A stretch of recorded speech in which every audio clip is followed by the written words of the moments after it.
Da kommt der aus endlich. Ich hab so Angst vor der Sonne seitdem. Gumba!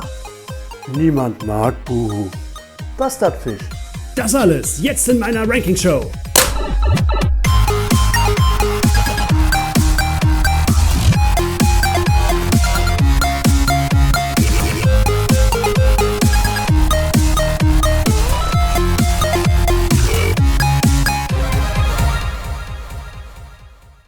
Seit Mitte der 80er Jahre befindet sich Mario nun schon auf seiner ewig währenden Mission, die Prinzessin zu retten.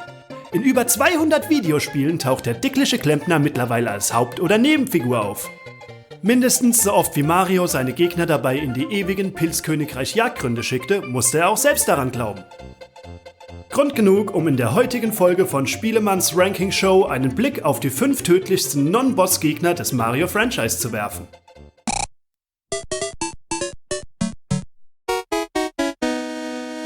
Platz 5. Buhu. Ihren ersten Auftritt hatten die Buhus in Super Mario Bros. 3 und sind seitdem nicht mehr aus der illustren Mario-Gegnerschar wegzudenken. Ihr markantestes Merkmal ist, dass sie sich fürchten, sobald sie angeblickt werden, ihren Gegner aber umso nachgiebiger verfolgen, wenn dieser ihnen den Rücken zudreht. Guck ich sie an, macht er nix. Dreh ich mich um, jagt er mich. Guck ich sie wieder an, macht er wieder nix. Was soll das? Komm her! Buhus begegnen Mario vornehmlich in den Geisterhäusern und während sich manche nur unsichtbar machen, können andere Buhu-Typen sogar explodieren. Gefährlich sind die Buhus vor allem deswegen, weil sie sich, wenn überhaupt, nur schwer besiegen lassen. Daher zählen sie definitiv zu den tödlichsten Gegnern im Mario-Universum.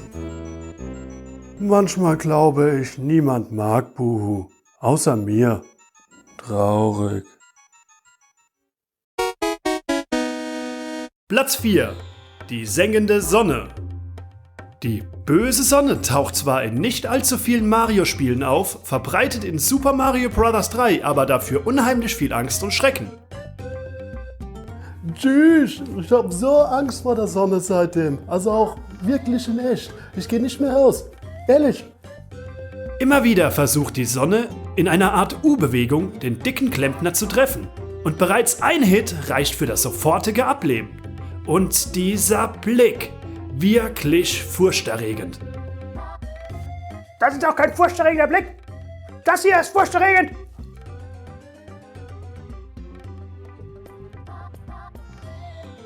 Oh mein Gott, ich glaube, der Mann hat einen Schlaginfarkt. Dr. Spielemann, kannst du einen Arzt rufen, bitte schnell? Platz 3. Bullet Bill. Bullet Bill gehört schon deshalb zu den tödlichsten Gegnern im Mario-Universum, weil er immer dann auftaucht, wenn man ihn am wenigsten braucht. Außerdem fliegt er durch nahezu alle Mario Jump'n'Runs und zwar in zahlreichen Variationen. Es gibt Bombshell Bill, Banzai Bill. Bullseye Bill. Bullet Biff. Bullet Bill. Sniper Bill, Mad Bullet Bill, Gold Bullet Bill, Cat Bullet Bill, Buhu Bill, Buhu Bullet Bill, Buhu Buhu Bill. Sorry, Buhu, aber die gibt es gar nicht. Ach so, schade. Platz 2. Boss Bass. Boss Bass, ein gigantischer Cheep Cheep, hatte seinen ersten Auftritt in Super Mario Bros. 3 und setzt seitdem alles daran, Mario zu verspeisen. Wenn ich klein, kommt Bossbass, instant tot.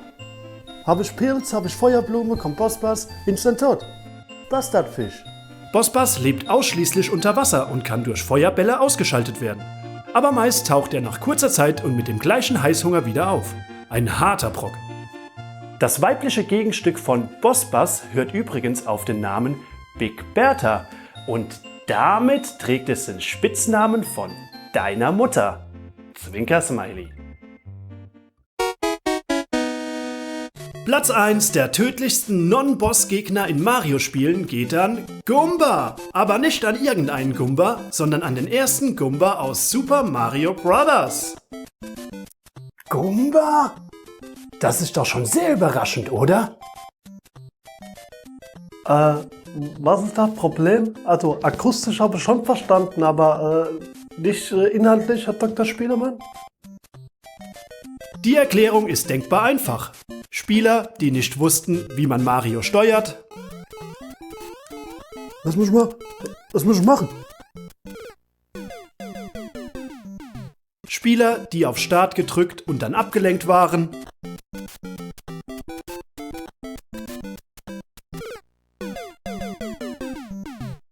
Oder Leute, die einfach nur fasziniert auf den Bildschirm starten. Wann kommt der aus endlich? Das ist wirklich nicht so gut.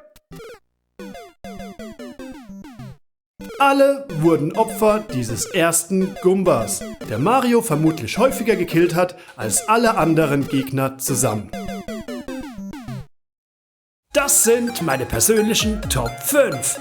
Stimmt ihr zu oder seid ihr anderer Meinung? Teilt es mir mit. Ich freue mich über all eure Beiträge im Kommentarbereich.